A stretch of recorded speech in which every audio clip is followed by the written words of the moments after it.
Welcome back to Fox Recaps. Today, I'm going to explain the movie The Skin I Live In, released in the year 2011. The movie begins as we get to know that a woman named Vera has been kept in captivity by the prime character, Robert Ledyard, in his house. Robert is revealed to be a plastic surgeon who wants to develop a burn-resistant artificial skin that can also defend against insect bites. On a certain evening, Robert is seen proposing his theories in a medical conference and urging the other scientists to join him in research.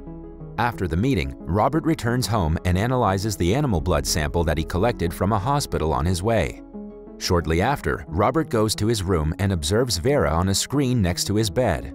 After watching her closely for some time, he goes to check on her. Upon entering her room, he becomes shocked to discover that she has attempted to take her own life. He then immediately rushes her to his lab and patches her wounds. After gaining consciousness, Vera asks him how long this will last, but the doctor doesn't answer.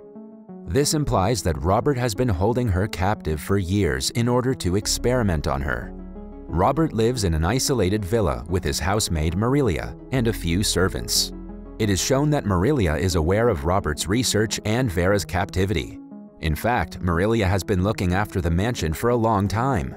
During breakfast, Marilia hands Robert a gallon of blood while informing him that it was extracted from a live animal. Robert then takes the blood to his lab and performs some experiments on it. In his lab, he's kept many insects and different blood samples for his research. Afterward, he extracts the artificial skin from its culture and carefully applies it to a headless model. He then transplants the model's skin and eventually moves to Vera to transplant hers. After multiple burn and mosquito tests, he concludes that the skin is resistant to mosquitoes and fire. In the next scene, Robert attends another conference where he claims that he has successfully cultivated burn and insect-resistant artificial skin called GAL.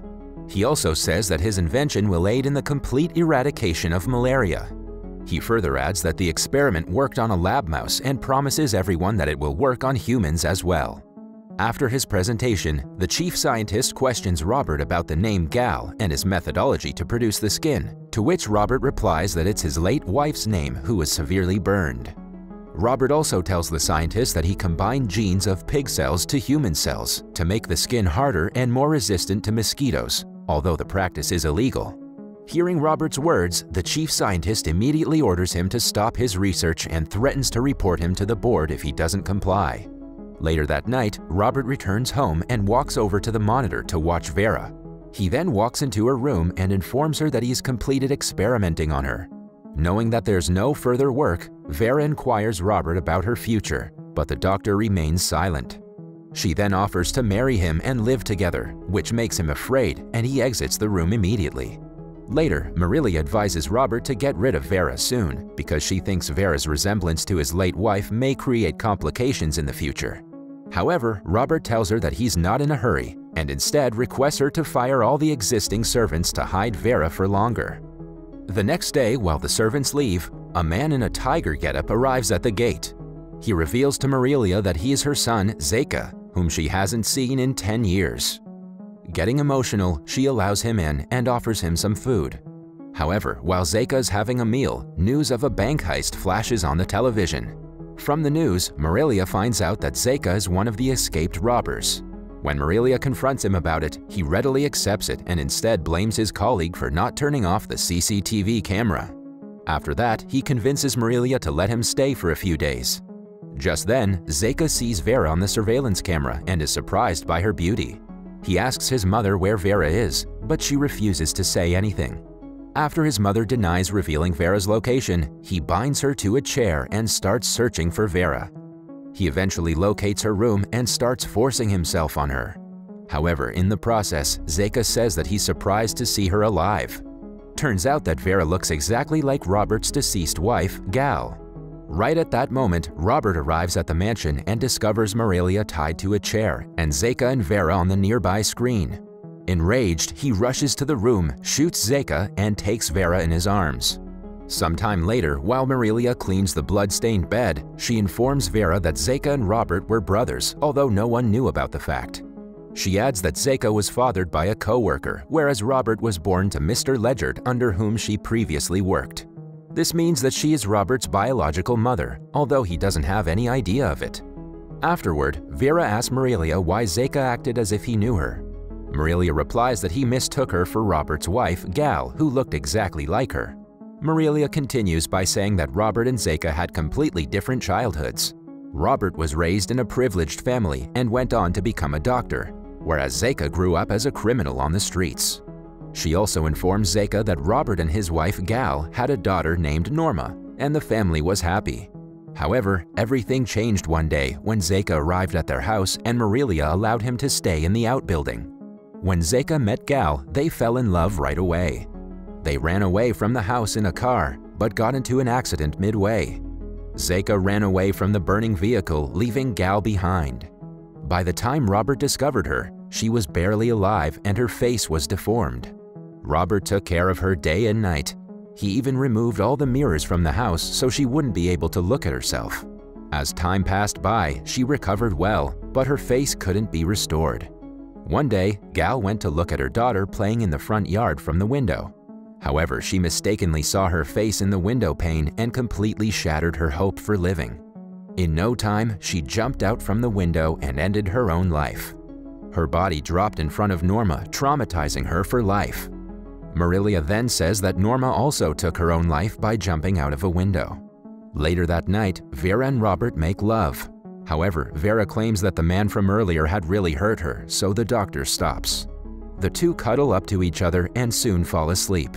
In his sleep, Robert dreams about his daughter's demise. In the next scene, the movie goes back to 6 years before, where Norma is recovering from the trauma of her mother's death. One evening, Robert and Norma attend a crowded party and shortly after, she mysteriously vanishes. Robert goes looking for her, and as he's walking around, a guy rides past him in a hurry. Later, he discovers Norma lying unconscious near a tree trunk. When Robert wakes up Norma, she screams as if he had abused her. Robert then wakes up suddenly to find himself drenched in sweat. At the same time, Vera dreams about a guy named Vicente, who works in his mother's boutique.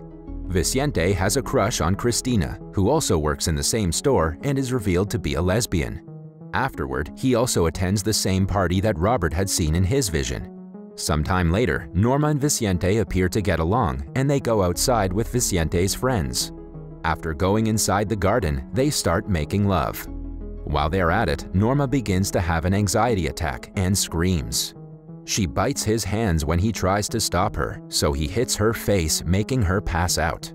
Vicente then leaves on his bike after fixing her clothes and leaving her in the state in which Robert discovered her. After a week from the incident, Vicente goes out for a ride on his bike, but is soon followed by Robert, who has been looking for a chance to take revenge upon him. After chasing him through the woods, Robert crashes Vicente's bike and abducts him to his basement storeroom and keeps him chained. Afterward, a police officer informs Vicente's mother that they discovered her son's broken bike on a cliff. He further adds that Vicente may have fallen off the cliff and been washed away by the sea. However, his mother refuses to believe this and insists that her son is still alive. The next day, Robert goes to a mental hospital to check on his daughter Norma, but she refuses to accept that he's her father and shuts herself inside a closet. She has developed a fear of all men and only cooperates with female nurses. Elsewhere, Robert has tortured Vicente by keeping him chained and depriving him of food and water. One day, Robert walks into the basement, cleans Vicente, and gives him food after shifting him to a better place. A few days later, Norma passes away, and to get out from her grief, Robert tries to indulge himself in work. Thus, he prepares Vicente for his new experiment by shaving him and taking him to the operation theater. He also invites other doctors and creates a fake statement of consent to perform vaginoplasty on Vicente. Here, we get to know that Robert plans to transform Vicente into a female. The physicians successfully operate on him and transform him into a female. After the surgery, Vicente wakes up to find that he's no longer a man and freaks out instantly. Later, while Vicente is examining himself in the mirror, Robert arrives and provides him with the medical devices to enlarge his newly operated private organ. Furthermore, Robert does regular checks on him and helps him recover fully. In the process, Robert reveals that he abducted Vicente because of his sinful action with his daughter. With no other options, Vicente does everything Robert says in the hopes that one day he will let him go. Years pass by, and Vicente has become Vera now. Vicente is the Vera we have seen since the beginning of the movie. In the next scene, Vicente attempts to run away after getting well, but when Robert locks down the house, she tries to kill herself. However, Robert immediately rushes her to his lab and saves her.